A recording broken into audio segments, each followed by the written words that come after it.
श्री स्वामी समर्थ स्वामी भक्त हो. श्रावणातील प्रवचनाची शृंखला चालू आहे.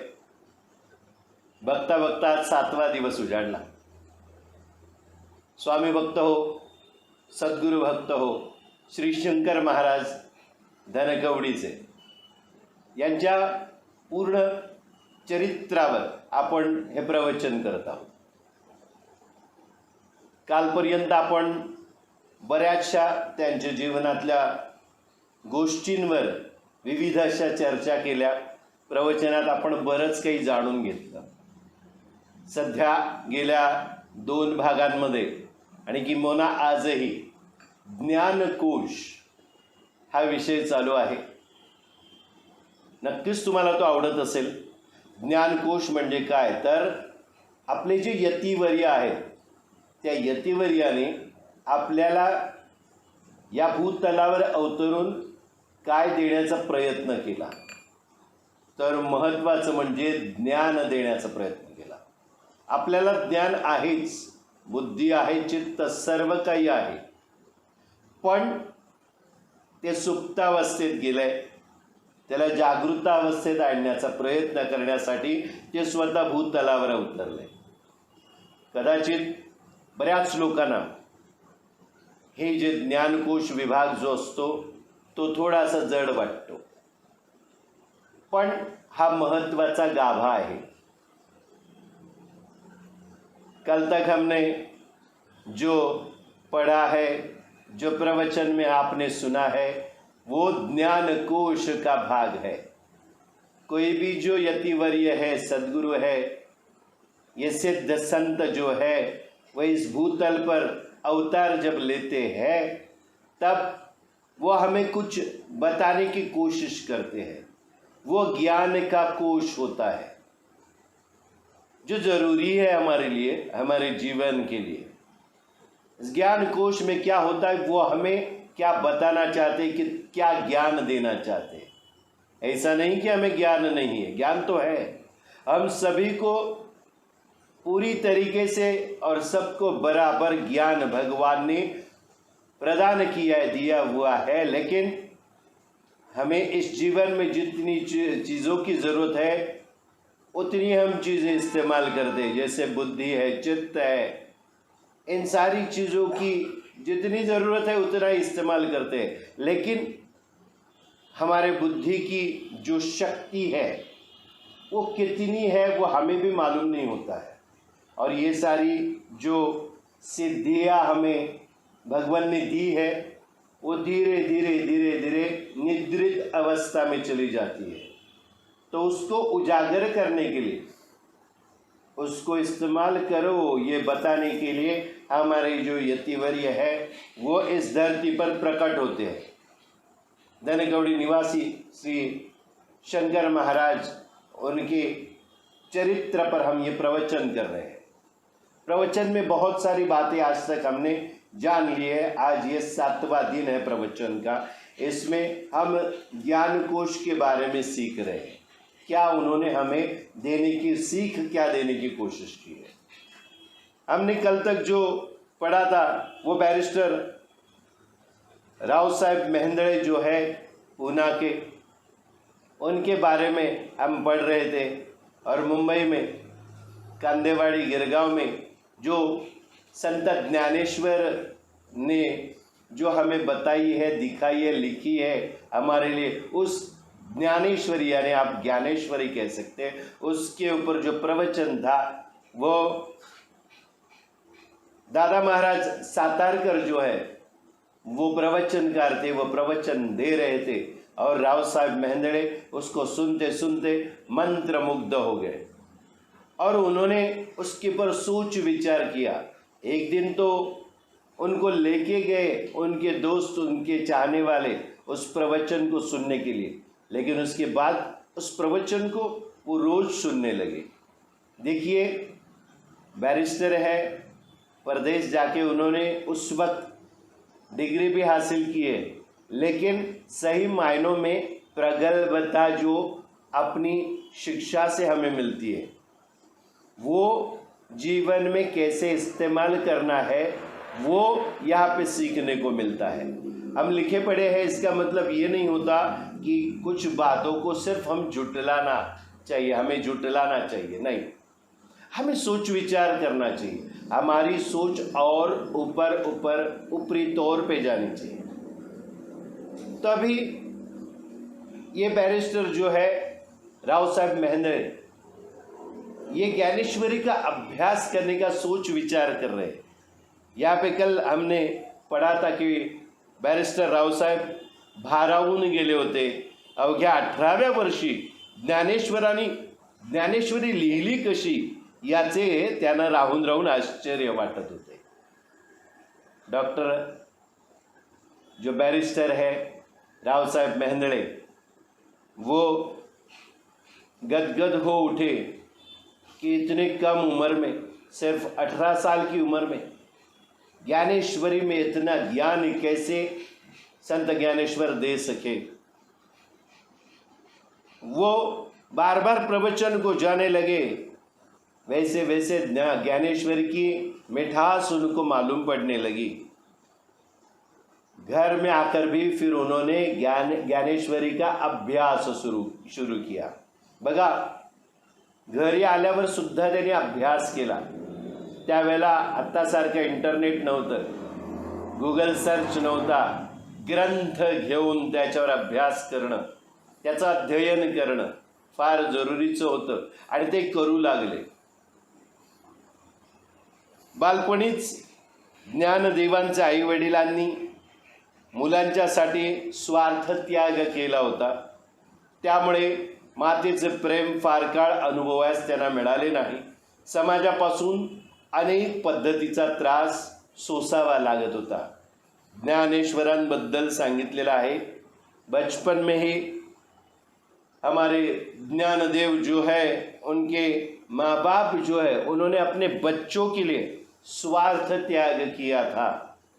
और स्वार्थ त्याग मतलब क्या किया? उन्होंने प्राण त्याग दिए थे। ज्ञानेश्वर के जो पिता थे, उन्होंने अपना विवाह जब हुआ, उनका विवाह, उसके बाद उन्होंने संन्यास दीक्षा ली थी और वो सन्यासी हो गए थे। फिर शायद उनको उपरति हो गई और वो फिर अपने जीवन में लौट आए, घर गृहस्थी में लौट आए, तो लोगों ने उनको ताना देना शुरू किया। हालांकि वो बहुत प्रगल्भ विचार बुद्धि के थे, बहुत ज्ञानी थे, वो अच्छे ज्ञानी थे। और समाज में कुछ जो लोग होते हैं वो उनकी असूया करते हैं, यानी ऐसे लोगों को वो नहीं चाहते हैं। ऐसे लोगों ने उनका विरोध करना शुरू किया कि एक सन्यासी फिर घर गृहस्थी में कैसे आ सकता है। इसीलिए घर गृहस्थी में आने के बाद उनको संतान हुई, बच्चे हुए, तो वो लोगों को अच्छा नहीं लगा और उन्होंने जो हमारा न्याय देने का, जो हमारे धर्म की एक संस्था होती है, उसके सामने उनको खड़ा किया और ये बताया गया अगर आप प्राण दंड लेंगे तो ही आपके जो बच्चे हैं उनको हम इस संसार में रहने देंगे या समाज में रहने देंगे। तो बच्चे थे उनके छोटे छोटे, तभी माँ बाप ने दोनों ने समाज के कहने पर अपने बच्चों के हित के लिए प्राणदान किया था। कितना बड़ा त्याग था। ऐसा त्याग देने के बाद इन बच्चों को बचपन में ही माँ बाप का प्यार नहीं मिला था। समाज से ये प्राण त्याग जो किया उनके माता पिता ने, फिर भी समाज ने उनके बच्चों को अपनाया नहीं, अलग अलग तरीके से उनको तकलीफ देना शुरू किया। समाजाने ज्ञानदेवांना जरी त्रास दिला तरी ज्ञानदेवांनी सर्वांना माऊलीची माया दिली। माऊलीच्या हळुवार चित्ताने त्यांनी समाजासमोर उपदेश मांडला। समाज ने हमारे ज्ञानदेव जो है, ज्ञानेश्वर माऊली जो है, उनको बहुत तकलीफ ज़रूर दी थी, लेकिन उसके एवज में ज्ञानदेव ने क्या किया, उल्टा इस समाज को माँ की ममता दी और माँ के हल्के से स्पर्श से, माँ का जो चित्त जैसा होता है, जैसा मन होता है, जैसा हृदय होता है, वैसे उन्होंने इस समाज के सामने खुद के उपदेश के विचार रख दिए। आपण ज्ञानेश्वरांना माऊली म्हणतो, पण आपल्यामध्ये काही बदल करत नाही, हा आपला दोष आहे। ज्ञानेश्वरांना आपण माऊली म्हणतो, माऊली माऊली माऊली, पण त्यांनी दिलेल्या उपदेशावर आपण चालतो किती? आपण चालतो का त्यांनी दिलेल्या उपदेशांवर? कारण ज्ञानेश्वरी जो ग्रंथ आहे, एक पवित्र आणि उच्चस्तरीय असा ग्रंथ आहे, त्या ग्रंथाचं पठण करणं सोडा, वाचन करणं सोडा, आपण त्यातला उघडूनही कधी बघण्याची हिंमत करत नाही का? तर आजचं धकाधकीचं जीवन आहे, आपण कारण देतो। पण त्यातली एक ओळ वाचली जरी तरी मी तुम्हाला सांगू शकतो की पूर्ण आयुष्यभर ती ओळ तुम्हाला जीवन जगण्याला मदत करू शकते। असा प्रत्येक शब्द, प्रत्येक अक्षर ज्ञानेश्वरीमध्ये जे लिहिलेलं आहे ते महत्त्वाचं आहे। एक शब्द त्याच्यातला घेऊन पूर्ण आयुष्य त्याच्यावर काढू शकता। ज्ञानेश्वरी में इतने अच्छे उपदेश दिए हुए हैं, हमें वक्त नहीं है, इसलिए हम ऐसे ग्रंथों को पढ़ना नहीं चाहते, हालांकि उस ग्रंथ को खोलना भी नहीं चाहते। ग्रंथ वो जो है ज्ञानेश्वरी, वो खोल के अगर उसका एक शब्द, एक अक्षर या एक वाक्य अगर आप पढ़ेंगे तो उसके ऊपर पूरी जिंदगी आप बसर कर सकते हैं, एक पूरा जीवन। तो सोचिए ज्ञानेश्वरी में कितने उपदेशों से भरी हुई है ज्ञानेश्वरी, और कितने उम्र में, सिर्फ 18 साल की उम्र में इतना ज्ञान कहाँ से आया? माँ की ममता से हमारे लिए, समाज के लिए उन्होंने उपदेश दिए हैं और विचार अपने सामने ज्ञानेश्वरी में उन्होंने रख दिए हमारे सामने। हम उनको माऊली यानी माता का दर्जा देते हैं, कहते हैं मुँह से, लेकिन अपने आप में कुछ भी बदलाव हम नहीं लाते। ज्ञानदेवानी त्यांना माऊली म्हणा असे कधीही सांगितले नाही, तरी पण त्यांना आपण माऊली म्हणतो आणि आपण स्वतः माऊली बनले पाहिजे हे विसरून जातो। ज्ञानेश्वर जो है, ज्ञानदेव जो है हमारे, उन्होंने खुद को माऊली कहो ऐसा किसी से नहीं कहा, फिर भी हम उनको माऊली माऊली कहते हैं, माता के दर्जे से पुकारते हैं। लेकिन हम खुद माऊली बन सकते हैं ये हम भूल जाते हैं। हम खुद इन विचारों को धारण करके हम भी उनके स्वरूप बन सकते हैं। इतना गहरा सच, इतनी गहरी सच्चाई ज्ञानेश्वर माऊली ने हमें दी है। आईसारखे प्रेम आपल्या हृदयात प्रकट होणे ही खरी साधना है। साधना, साधना जिसे कहते वो क्या साधना है? क्या हम अपने अंदर क्या बदलाव लाना चाहेंगे? माऊली यानी माता का प्यार, माता की ममता हमारे हृदय से प्रकट होनी चाहिए, यही सच्ची साधना है। साऱ्या जगाला जरी माऊली म्हटले आणि आपल्या हृदयातून निस्वार्थ प्रेम जर प्रकटले नाही तर त्याचा उपयोग होणार नाही। ये पूरी दुनिया है, ये पूरा जो जग, जिसे मराठी में जग म्हणतो आपण ज्याला, त्या जगाला जरी आपण माऊली म्हटलं, पूरी दुनिया को हमने अगर माऊली कह के पुकारा, लेकिन खुद के अपने हृदय से निस्वार्थ प्रेम अगर नहीं निकला तो उसका कोई मतलब नहीं, त्याचा काही उपयोग होणार नाही। आपल्या हृदयातून शुद्ध प्रेमाच्या लाटा प्रकट होने अत्यंत महत्वाचे आहे। अभी इसमें हमें क्या सीख मिल रही है? हमें ये सीख मिल रही है, हम लोग इस शंकर महाराज का ये जो हम चरित्र पठन कर रहे हैं, इसमें से क्या पाना है? उनके जैसा थोड़ा सा भी हमने बनने की कोशिश की, उन्होंने जो हमें उपदेश दिए उसके ऊपर जरा सा भी हम चलने की कोशिश करेंगे तो शायद हमें उनका ही तत्व विलसने लगेगा, संचार करू लागेल। त्यांचं तत्त्व त्यांच्या विचारावर जरासुद्धा चालण्याचा प्रयत्न केला तर श्रावणाच्या या प्रवचनीच्या शृंखलेत आपण विविध अशा सिद्ध पुरुषांवर विचार करतो. बऱ्याचशा गोष्टींच्या प्रवचनामध्ये मीमांसा होते आपल्याकडून. याचा काय उपयोग? याचा सरळ साधा उपयोग की आपण आपल्या जीवनात त्यातलं थोडं तरी वापरून बघितलं पाहिजे.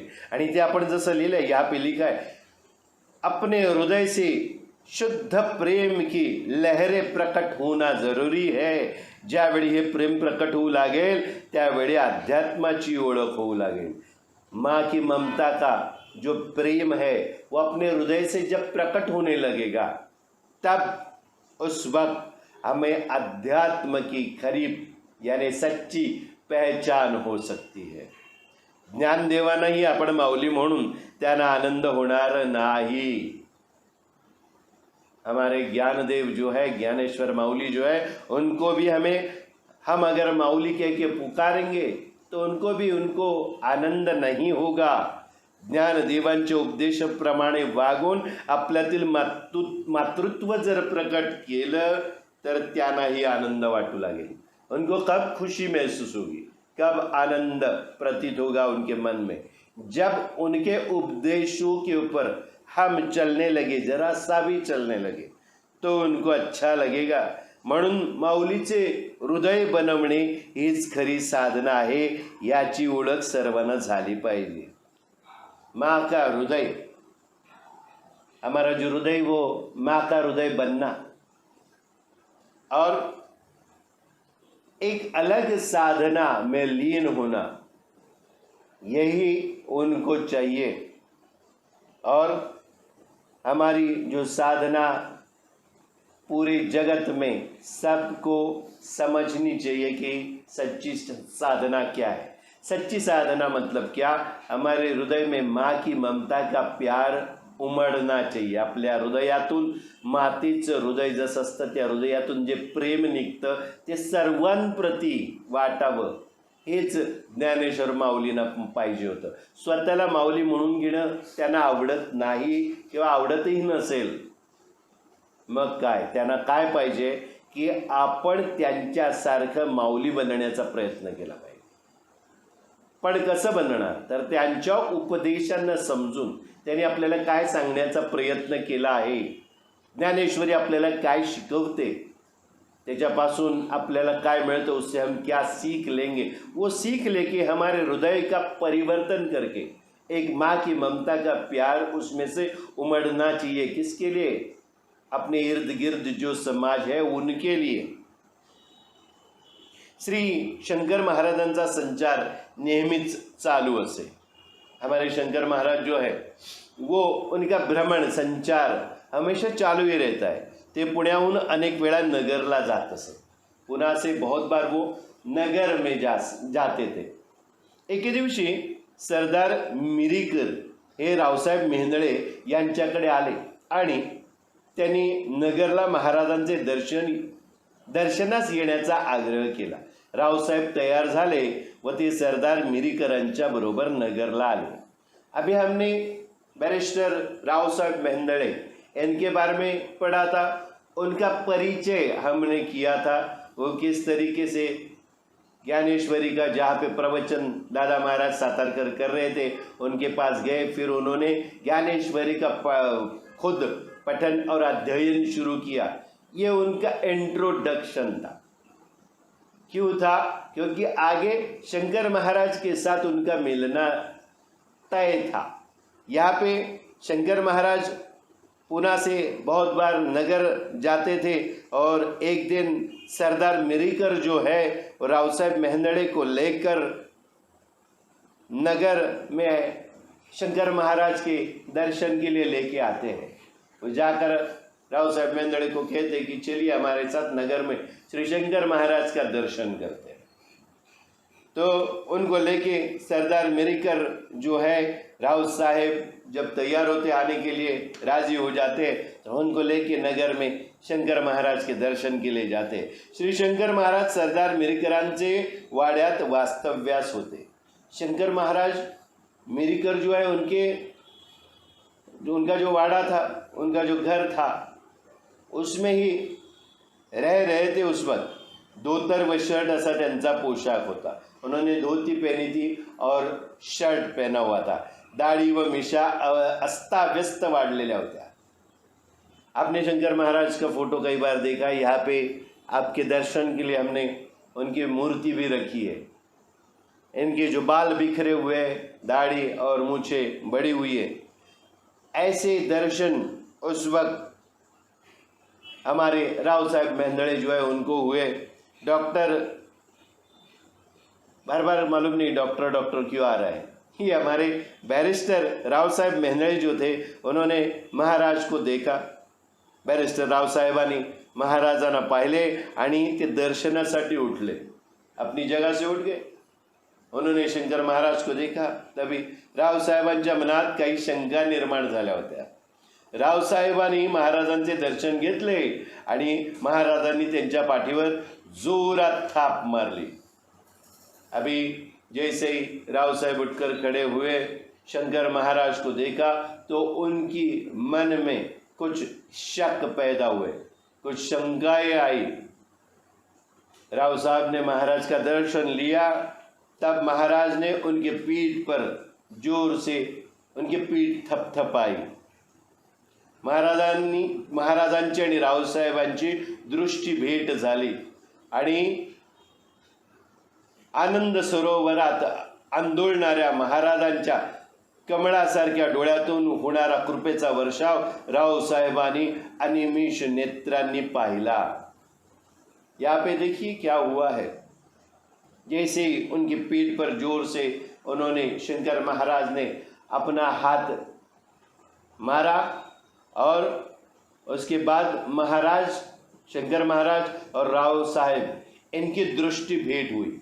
एक दूसरे की नज़र में नज़र उनकी मिल गई और क्या हुआ, जैसे आनंद का सरोवर उमड़ कर आता है, वैसे महाराज के जो कमल नेत्र यानी कमल जैसे उनके जो नेत्र है, उनके आंखें, उनमें से जो कृपा का वर्षाव हो रहा था, वो राव साहेब जो है उन्होंने अपने अनिमीष नेत्र से देखा। अनिमीष यानी कुछ भी अमीश यानी कुछ भी चाह नहीं है। निराकार जैसे भगवान है, वैसी इनकी आंखें भी कैसी होगी, कुछ भी नहीं चाहिए। अनिमीष, किसी भी चीज का आमिष नहीं है उनमें, कसल्याही प्रकारचा आमिष नहीं है। अनिमीष, निमिष है उनका। वह निमिष मतलब क्या है, कुछ चाह नहीं है, ऐसे नेत्र हो गए अनिमीष। और वो नेत्र अपने शंकर महाराज के नेत्र के साथ जुड़ गए। राव साहेबांच्या मनातील शंकेचं वादळ शमलं, कारण महाराज म्हणाले, तुझं जीवन उद्ध्वस्त झालं हे खरं, पण आता लवकरच ज्ञानेश्वरींच्या सप्तसुरांनी तुझी वास्तू निनादून जाणार आहे। ते महाराजांपुढे नतमस्तक झाले। क्या हुआ, महाराज ने जैसे उनकी आंखों में आंखें डालकर देखा, तब महाराज कहने लगे, तुम्हारा जीवन ध्वस्त हो गया है, ये सही है, सच है, पर अभी जल्द ही ज्ञानेश्वरी के सप्तसूरों से तुम्हारी जो वास्तु है, तुम्हारा जो घर है, वो गदगद हो उठेगा, ते निनादून हो जाणार आहे। उसकी ज्ञानेश्वरी की गूंज तुम्हारे घर में, तुम्हारे वास्तु में सभी जगह पे सुनाई देगी। राव साहेबांच्या मनातील शंकेचं वादळ शमलं। उनके मन में यह रूप देख के, दाढ़ी बड़ी हुए, मूछे बड़ी हुए, बाल जो है अस्ता व्यस्त, ये देख के उनके मन में कुछ शक, कुछ शंकाएं उमड़ गई थी, वो पूरी निकल गई और वो महाराज के सामने नतमस्तक हो गए। उन्होंने अपना शीश, अपना सिर जो है महाराज के पैरों पर झुका दिया। बैरिस्टर रावसाहेबांचा दुसरा विवाह मिरजेचे दाजीसाहेब पटवर्धन यांची भगिनी पद्मावती यांच्याशी झाला। त्यांना ताईसाहेब म्हणत असत। अभी हमने सुना था कल के अध्याय में कि राव साहेब की पहिली जो पत्नी थी उनका देहावसान हो गया था, त्यांचा मृत्यू झाला होता। त्यानंतर अभी यहाँ पे बैरिस्टर राव साहेब का दूसरा विवाह मिरज जो है वहाँ के दाजी साहेब पटवर्धन जो है उनकी बहन पद्मावती, इनके साथ उनका विवाह हो गया था। उनको ही ताई साहेब कहा करते थे। ताई साहेब एके दिवशी घरातून विमनस्क मनस्थितीत बाहेर पडल्या। त्यांना जीवन असह्य झाले होते, कशातही मन रमेनासे झाले होते। थोड्या वेळाने त्या उद्विग्न मनानेच घरी परत आल्या। एक दिन ऐसा हुआ, ये जो ताई साहेब है वो अपने घर से विमनस्क मनस्थिति कहा गया। विमनस यानी मन की अवस्था अस्ता व्यस्त हो गई है। ऐसी मनस्थिति में वो अपने घर से बाहर निकल गए। उनको अपना जीवन जो है असह्य हो गया, सहन नहीं कर पा रहे थे अपने जीवन को, क्योंकि उनका मन जो है किसी भी चीज में जुड़ नहीं रहा था, किसी भी चीज में रममाण नहीं हो रहा था। कुछ ही समय में वो वापस उसी उद्विग्न मन के साथ ही घर में वापस आ गए। उद्विग्न होना यानी ध्वस्त होना, उद्वस्त होना, बिखर जाना। ऐसी अवस्था में वो वापस अपने घर में आए। श्री प्रधानांच्या घरी श्री शंकर महाराज आले आहेत, कृपया दर्शनाला चल असा निरोप आला। श्री प्रधान जो है उनके घर पर श्री शंकर महाराज आए हैं, आप सभी दर्शन के लिए चले, ऐसा उनको संदेश आया। व त्यामुळे रावसाहेबांच्या बरोबर ताईसाहेबही प्रथमच श्री शंकर महाराजांच्या दर्शनाला गेल्या। अभी रावसाहेब अपने बैरिस्टर रावसाहेब जो है उनके घर पर संदेश आया कि प्रधान जो है उनके घर पर श्री शंकर महाराज पधारे, आप सभी को दर्शन को आना है। तब राव साहेब के साथ उनकी पत्नी ताई साहेब है, वो भी श्री शंकर महाराज के दर्शन के लिए गए। महाराजांना त्यांनी यापूर्वी पाहिले नसल्यामुळे त्यांच्या मनात महाराजांविषयी विशेष आस्था नव्हती। महाराज को इससे पहले उन्होंने कभी देखा नहीं था, इसलिए उनको कुछ शंकर महाराज के बारे में कुछ आस्था नहीं थी। सर्वांनी महाराजांचे दर्शन घेतले व ताई साहेबांनीही दर्शन घेतले। सभी ने शंकर महाराज का दर्शन लिया। वैसे ये जो ताई साहेब है उन्होंने भी महाराज का दर्शन लिया। दर्शनानंतर ताई साहेबाने श्री शंकर महाराजांच्या डोळ्यांकडे पाहिले। जैसे दर्शन हुआ तो ताई साहेब उठी और शंकर महाराज की आंखें उनके ऊपर इनकी नजर गई। महाराजांनी ताई साहेबांच्या कंठाला अनामिकेने स्पर्श केला आणि त्यांच्या अंगात तीव्र स्पंदने सुरू झाली। अभी देखिए शंकर महाराज ने दर्शन के बाद क्या किया। महाराज ने ताई साहेब का जो कंठ है उसको अनामिका से स्पर्श किया, अपने उंगली से स्पर्श किया तो क्या हुआ, उनके शरीर में अनेक तीव्र ऐसी स्पंदन शुरू हो गए। उनके शरीर में पाहता पाहता शरीर थरथरू लागले। देखते देखते ताई साहेब का जो शरीर है वो थरथर कांपने लगा आणि डोळ्यातून प्रेमाश्रू ओघळू लागले और उनकी आंखों में प्यार भरे आंसू निकलने लगे। मुखातून भगवंताची गीते उत्स्फूर्तपणे बाहेर पडली। उनकी मुख से, उनके वाणी से भगवंत की गीत गायन उत्स्फूर्त, मतलब कभी उन्होंने सोचा नहीं था ऐसा सब कुछ उनके वाणी से निकलने लगा। क्योंकि महाराज की अनामिका जो है, उंगली जो है, ये इंडेक्स फिंगर जिसे कहा करते, वो उन्होंने अपने ताई साहेब के कंठ में उसका स्पर्श किया। क्या हुआ, कंठ स्वर का यंत्र जो है उसे कंठ कहते हैं। उस स्वर यंत्र को स्पर्श करते ही सरस्वती का वहाँ पे वास हुआ और ताई साहेब के मुख से सरस्वती बाहर निकलने लगी। विद्या सरस्वती अपनी जो देवी है विद्या की, शारदा भी जिसे कहा करते हैं, वो कंठ से गीतों के जरिए बाहर आने लगी। दुसऱ्या दिवशी एकादशी होती, दुसरे दिन एकादश था।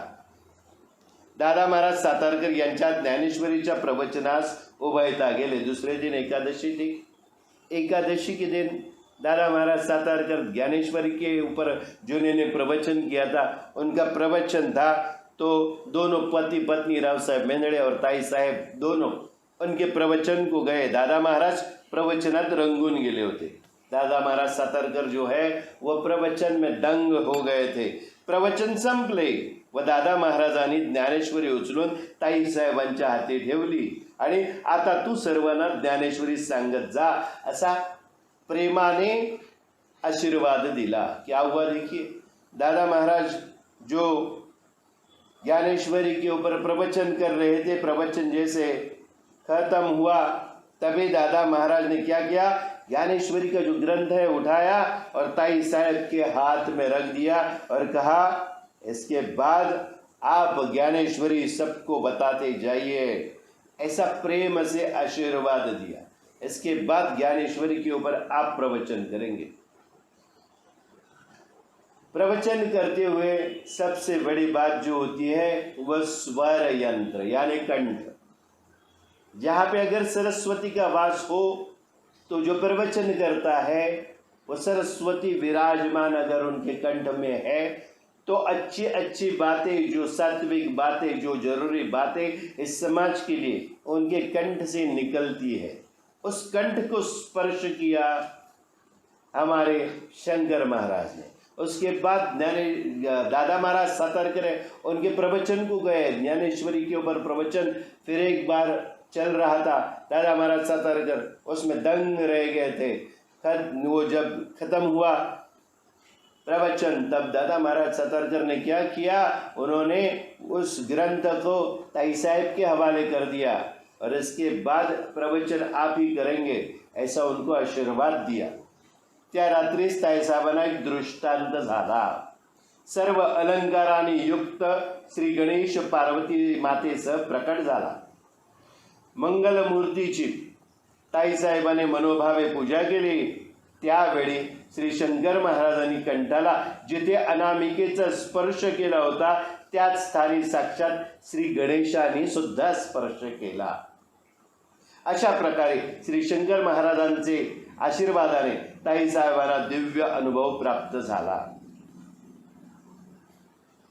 जब दादा महाराज सातारकर उन्होंने ताई साहेब के हाथ में ज्ञानेश्वरी जैसा पवित्र ग्रंथ रखा, उसी रात को ताई साहेब को एक स्वप्न दृष्टांत हुआ। दृष्टांत में क्या दिखा, सर्व अलंकार पहने हुए श्री गणेश अपनी माता पार्वती के साथ प्रकट हुए हैं और मंगल मूर्ति गणेश जो है उन्होंने भी ताई साहेब को उसी कंठ के उसी जगह पे स्पर्श किया जहाँ पे शंकर महाराज जो है उन्होंने स्पर्श किया था।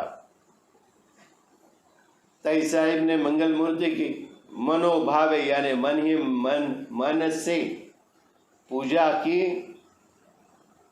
अभी यहाँ पे उसी जगह पे श्री गणेश स्पर्श जब करते हैं तब ताई साहेब को ज्ञात हुआ कि शंकर महाराज का आशीर्वाद ताई साहेब को एक दिव्य अनुभव दे रहा था। दिव्य अनुभव ही प्राप्त हुआ था उनको। इस दृष्टांत में दिखा साक्षात श्री गणेश ओमकार स्वरूप जो गणेश है। ओमकार जो है गणेश के ही मुख से निकला हुआ है। ओमकार की जो रचना है वो गणेश जी ने खुद की है। ओमकार पहले स्वर बना और उसके बाद ब्रह्मांड की रचना हुई। इस ब्रह्मांड की रचना करने से पहले या ब्रह्मांडाची रचना करण्यापूर्वी गणेशाच्या मुखातून ओमकार नाद निघाला। आ उ आणि म हे स्वर निघाले।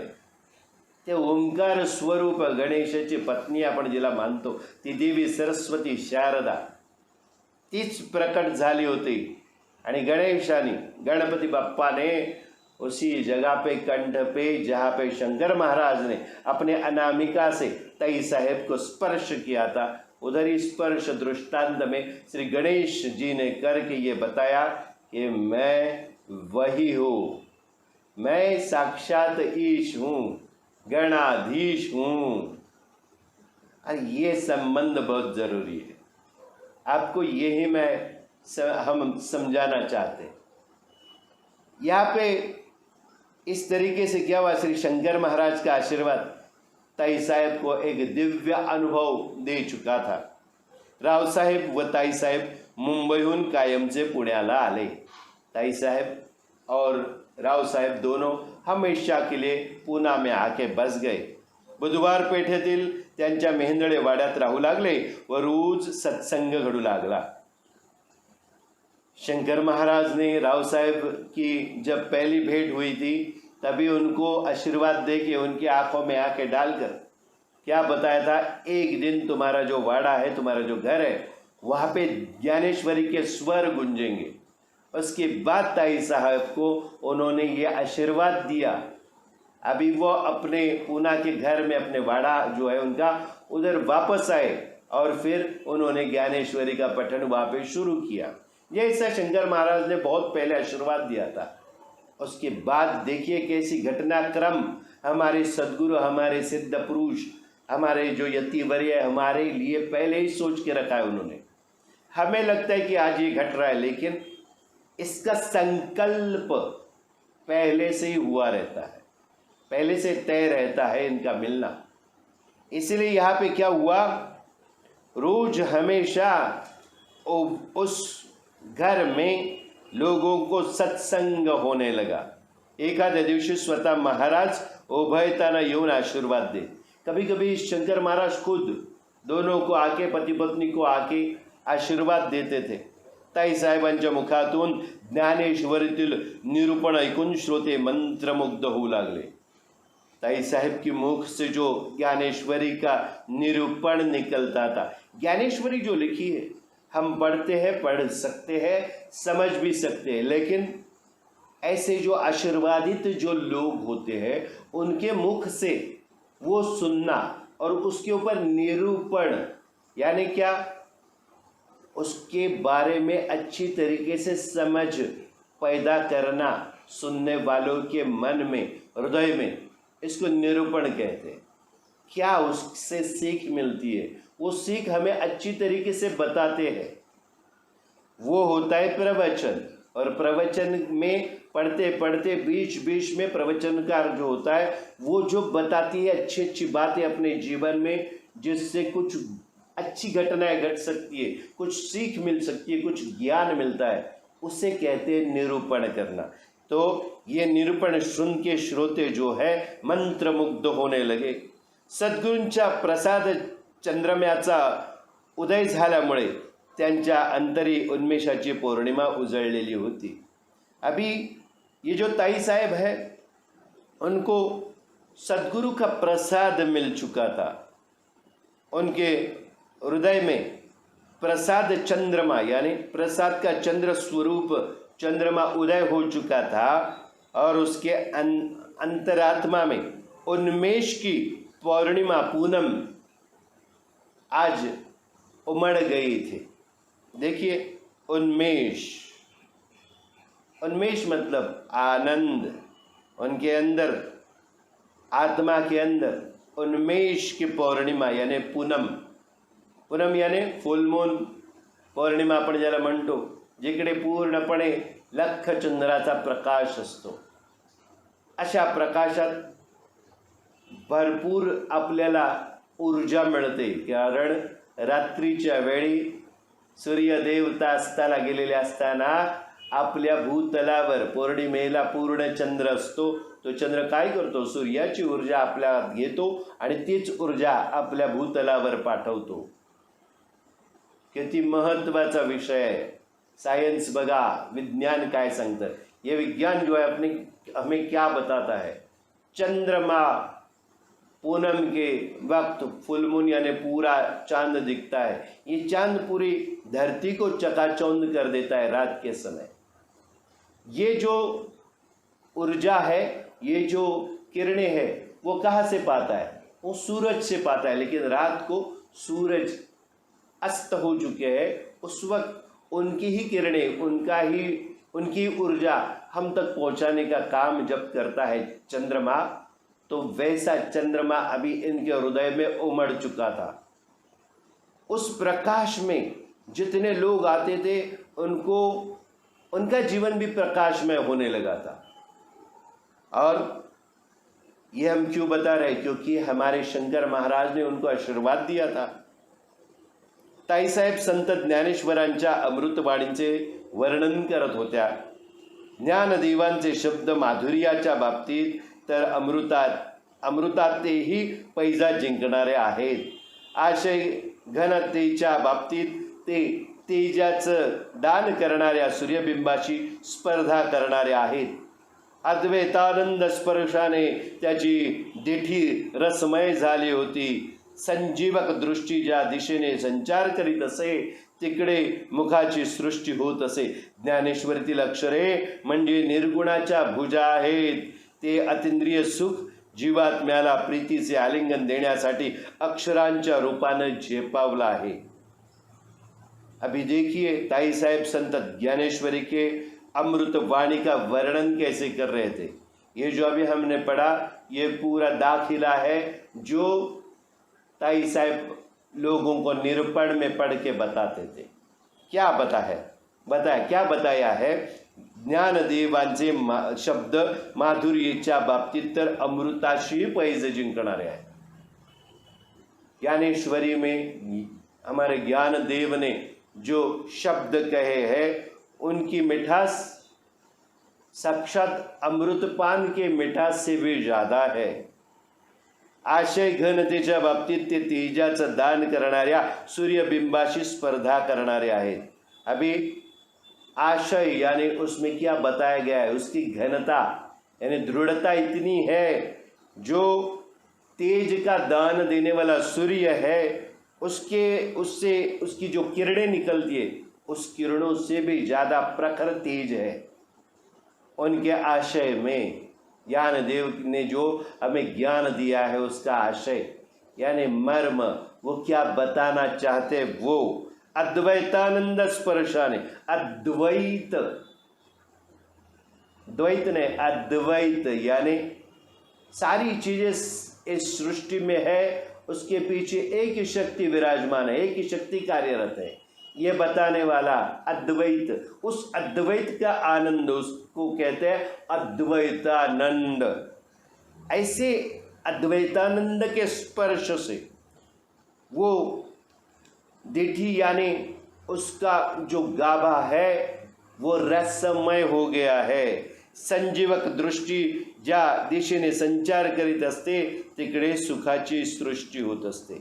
ये संजीवक यानी संजीवन देने वाली जो शक्ति ज्ञानदेव के शब्द से निकल रही है वो जहाँ जहाँ पे जाती है वो दृष्टि उनके ज्ञान की, वहाँ पे सुख की वृष्टि हो जाती है।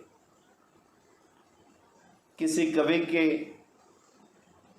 स्वर में जैसे ये कविता निकलती है वैसे यहाँ पे हमारे ताई साहब के वाणी से कविता जैसी यह निरूपण निकल रहा था। ज्ञानेश्वरीतील अक्षर म्हणजे निर्गुणाच्या भुजा है। ज्ञानेश्वरी में जो अक्षर है वो निर्गुण, हम लोग सगुण अवस्था में शरीर अपने जैसा ही हम भगवान को देखते हैं, वो सगुण अवस्था है, लेकिन कुछ अवस्था दिखती नहीं है।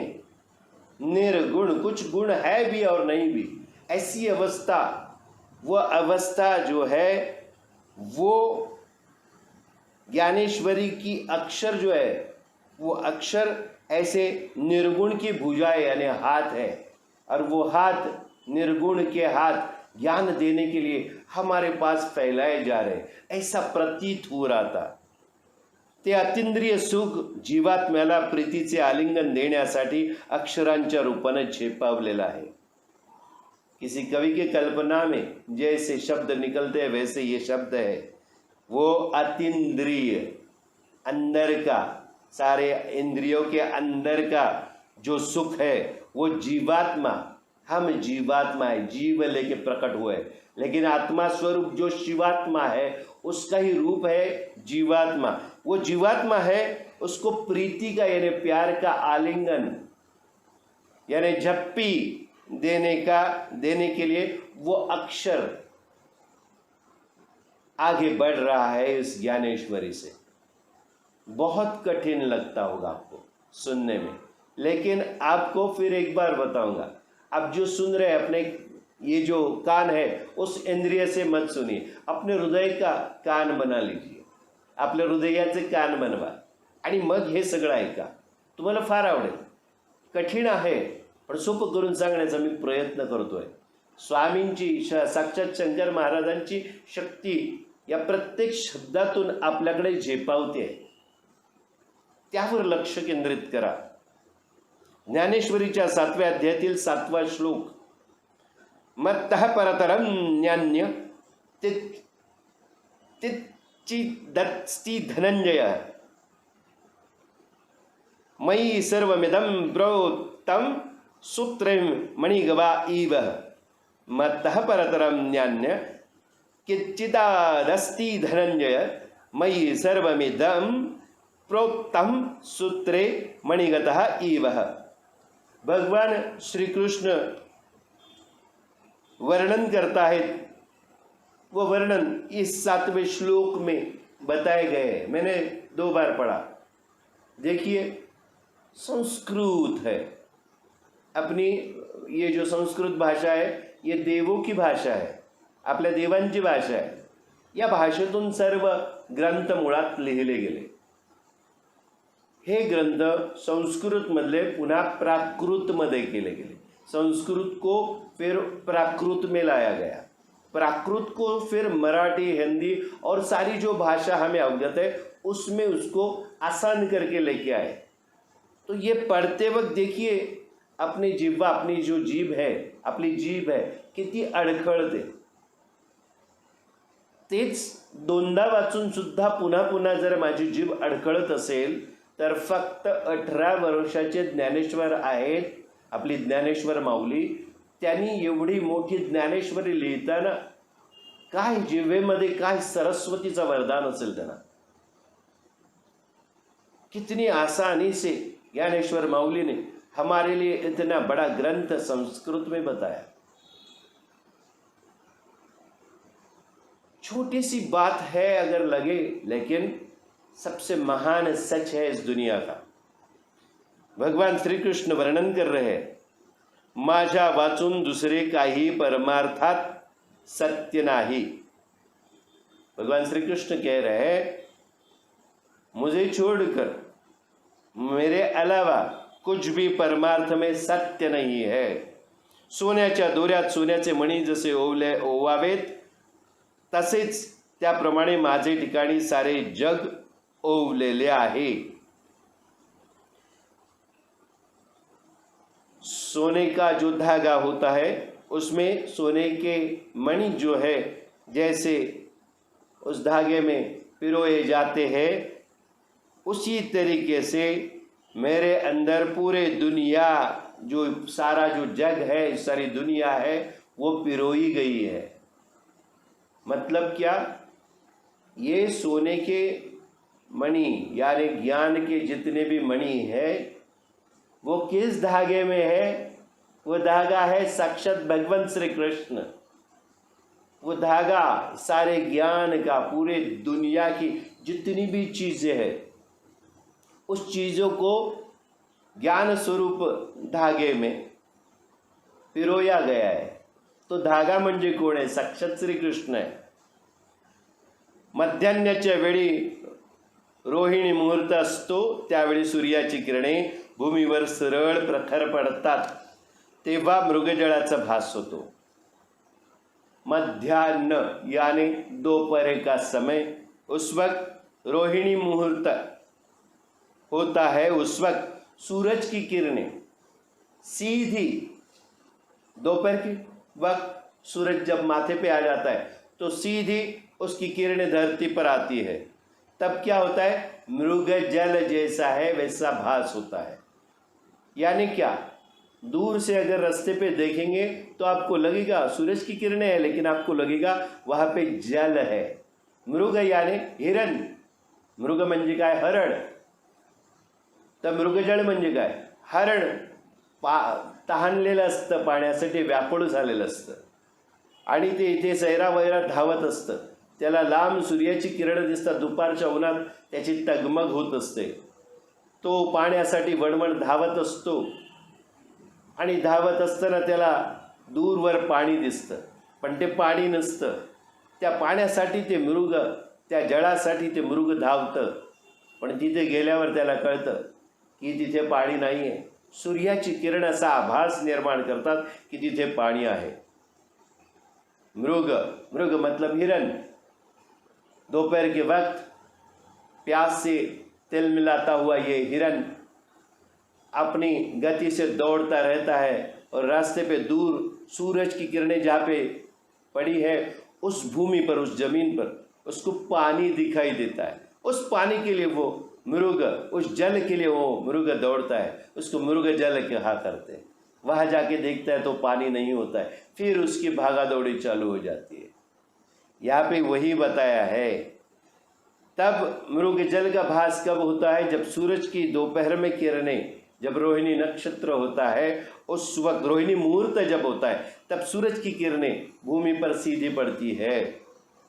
परंतु त्या मृगजळाचे मुख्य कारण पाहू गेले असता असे कळते की केवळ किरणे त्या मृगजळाला कारण नसून तो सूर्यच मुख्य कारण आहे.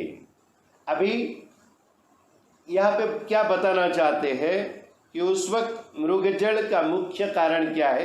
अगर वो देखने गए तो ऐसा समझ में आता है कि वो किरणें उसका कारण नहीं है, मुख्य सूर्य जो है, सूरज जो है वो कारण है.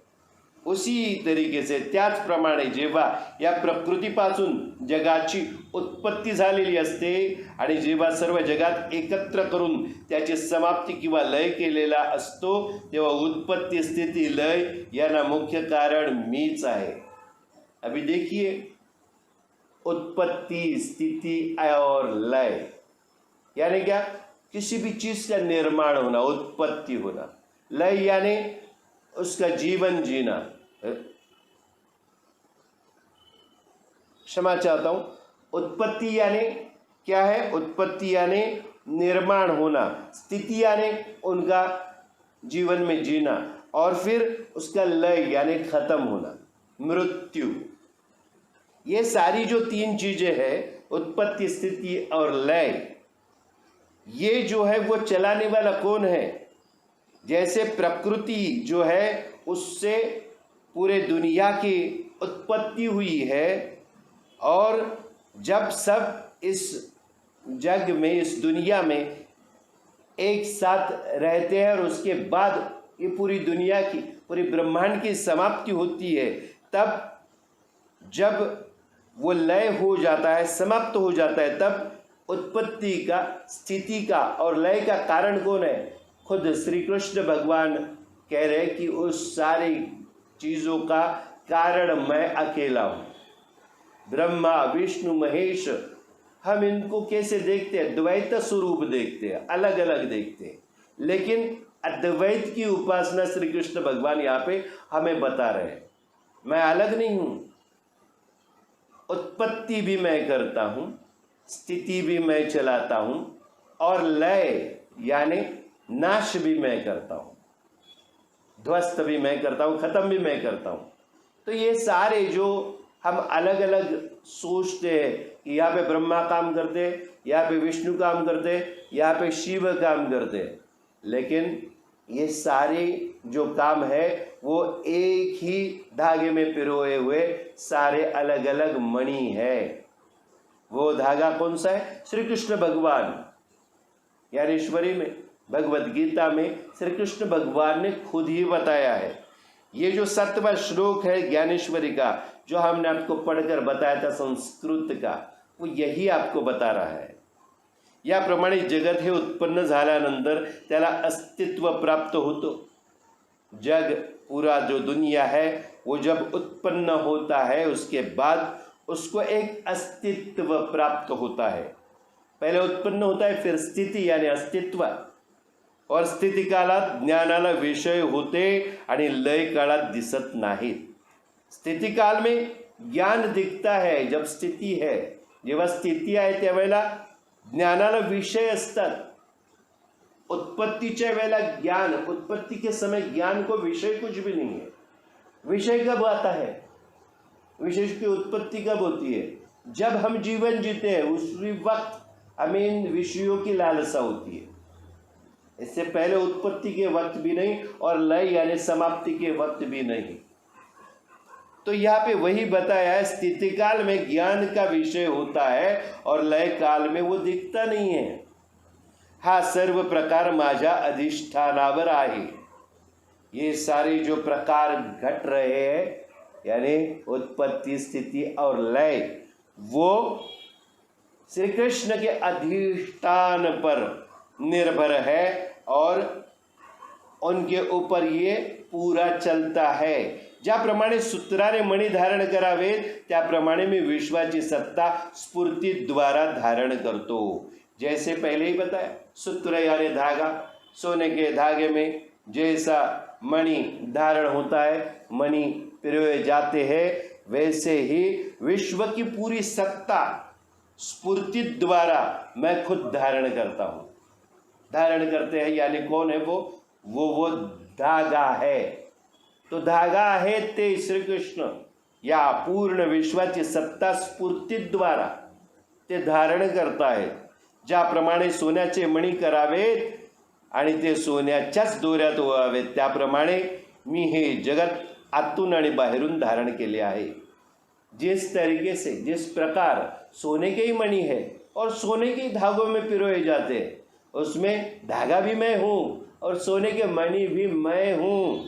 वो अलग कुछ नहीं. अंदर से मैं भी हूँ, बाहर से उसकी धारणा मैंने ही धारण किया हुआ है. म्हणजे परमेश्वराचा हा सारा खेळ आहे. परमेश्वर उसका ही ये खेल रचाया हुआ है. धागा भी वही, मणि भी वही है, तोच सर्वत्र पसरला आहे. त्याच्या विराट स्वरूपाचा नेहमी आपणास अनुभव येऊन सुद्धा देव आहे की नाही याची शंका आपल्या मनात येते. अभी देखिए, वो कृष्ण भगवान परमेश्वर जो विष्णु है, जो शिव है, जो ब्रह्मा है, एक ही रूप में कृष्ण भगवान खुद ही सब जगह पे है. वो सर्वत्र है. उसका विराट स्वरूप हमेशा हमें अनुभव देता है. फिर भी देव यानी भगवान है या नहीं, ऐसी शंका, ऐसा शक हमारे मन में आता ही रहता है. डोळे बंद केले अथवा डोळे उघडले तरी तोच आहे. आँख बंद करके भी देखे, आँख खुली करके भी देखे तो भी वही है, अलग तो नहीं है. आपले प्रत्येक कर्म त्याची पूजा म्हणून करावे. अपना हर एक कर्म जो है, हम जो भी काम करते हैं दिन में, वो काम हमारा नहीं, वो कर्म हमारा नहीं है, उसकी पूजा है, उस कृष्ण की पूजा है. ऐसा समझकर अगर हम करें तो क्या होगा? तो ये होगा, मागे पुढे उभा राहून तो आपला सांभाळ करतोय हे जाणावं. आगे और पीछे खड़ा रहकर वो अपना संभाल करता है, अपने को संभालता है. ये हमें ज्ञात होगा. सर्व घडते आहे ते त्याच्या सत्तेने आहे हे ओळखावे. ये सब कुछ जो घट रहा है उसकी सत्ता में, उसके आदेश से घट रहा है. निरंतर अशी जागृत अवस्था ही घेऊन आपला व्यवहार करावा. हमेशा निरंतर ऐसी जागृत यानी सजगता की अवस्था लेकर अपना रोज का व्यवहार चलते रहना चाहिए. म्हणजे त्यातून दुःख प्राप्त होणार नाही. हमें जो नहीं चाहिए वो दुख है, वो अगर प्राप्त नहीं होना चाहिए तो हम जो दिन भर व्यवहार करते हैं वो उसकी रजा से यानी उसके कायदे कानून से चलता है, वो उसकी सत्ता से चलता है. उलट हृदयातून असंख्य आनंदाच्या धारा उसळून बाहेर येतील. इससे क्या होगा? हम कुछ नहीं कर रहे, ये सब कुछ उसकी लीला है. अगर ऐसा करेंगे तो हमारे हृदय से असंख्य आनंद लहरी बाहर आएंगी. अशा प्रकारे ताईसाहेबांच्या मुखातून असंख्य शब्द बाहेर पडत होते. महाराजांच्या आशीर्वादाने हे सारे घडत होते याची जाण ताईसाहेबांना निश्चितच होती. ये जो सारा ब्यौरा हमने आपको ज्ञानेश्वरी का बताया पढ़कर, उसके बारे में समझाने की कोशिश की इस प्रवचन में, जो निरूपण हमने किया वो निरूपण हालांकि ताई साहब के मुख से निकल रहा था, महाराज के आशीर्वाद से ये घट रहा है, ये उन्हें ज्ञात था, वो बहुत ही मायने रखता है हमारे लिए। हम ये प्रवचन कर रहे हैं, हम ये कर रहे हैं, हम वो कर रहे हैं, अगर ये धारणा हमारे मन में आई तो वो गलत होगा। आज हम प्रवचन कर रहे हैं, हमें शायद इतना ज्ञान नहीं है, लेकिन इस जगह पे हम इनके साये में बैठे हैं, वो मूर्त स्वरूप आपके सामने बैठे हैं, हम ये प्रवचन उनकी तरफ से आपको दे रहे हैं। हम बार बार बता रहे हैं कि हम सिर्फ माध्यम है, हमारे जरिए वो आपको ये सब बता रहे हैं। हमारी जीवा में इतनी शक्ति नहीं है, हमारे पास वो सरस्वती का शायद आशीर्वाद नहीं है। ये आशीर्वाद स्वरूप हमारे शरीर का उपयोग करके आपके तरफ ये सारे शब्द वो दे रहे हैं, ये भेंट स्वरूप दे रहे हैं। वैसे यहाँ पे उनको ये ज्ञात था ताई साहब को कि ये हमारी शक्ति नहीं है, ये शक्ति किसकी है? शंकर महाराज की है। श्रोते मंत्र मुग्ध हुम सारा विषय ऐकत होते। श्रोता जो गण है वो मंत्र मुग्ध होकर सब कुछ सुन रहे थे। ताई साहेबांचा प्रत्येक शब्द उपस्थितांच्या अंतःकरणात जाऊन घुसत होता। ताई साहेब का हर एक जो शब्द है वो सारे श्रोता जो बैठे थे, प्रवचनकार ताई साहेब थे उनके सामने, जो श्रोता सुनने के लिए बैठे थे, मंत्र मुग्ध होकर उनके हृदय को जाके हर एक शब्द भेड रहा था, हृदयातील सात्विक भावनेला जाग आणत होता। प्रवचन करते हैं जो श्रोता है, उनकी सात्विकता की जो भावना है उसकी नींद उडनी चाहिए, वो जग जानी चाहिए, तिला जाग आली पाहिजे। हेच प्रवचनाचं तात्पर्य असतं। आज ताई साहेब प्रवचन करतायत शंकर महाराजांच्या आशीर्वादाने। शंकर महाराजांनी त्यांच्या कंठावर अनामिकेने स्पर्श केला आणि त्या अनामिकेने स्पर्श केल्याने सरस्वतीचा वास त्यांच्या कंठात झाला आणि त्यानंतर रावसाहेबांना सांगितल्याप्रमाणे त्यांच्या वाड्यात सरस्वतीच्या रूपाने त्यांच्या कंठातून ज्ञानेश्वरींचं निरूपण बाहेर पडत होतं आणि सर्वांना त्या श्रवण ध्यान होत होतं। तसं श्रवण ध्यान तुम्हाला आजच्या 7व्या दिवशी झालं। बरोबर 7वां दिवस म्हणजे 7 आंकड़ा। 7 आंकड़ा मतलब क्या है? ये स्पिरिचुअल आंकड़ा कहा जाता है, आध्यात्मिक नंबर है ये।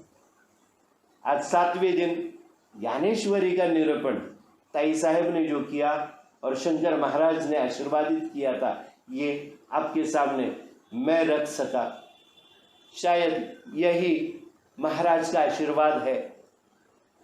आज 7वें दिन हम यही रुकते हैं, कल फिर मिलेंगे।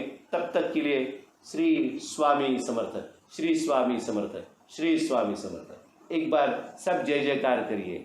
जय शंकर, जय शंकर, जय शंकर।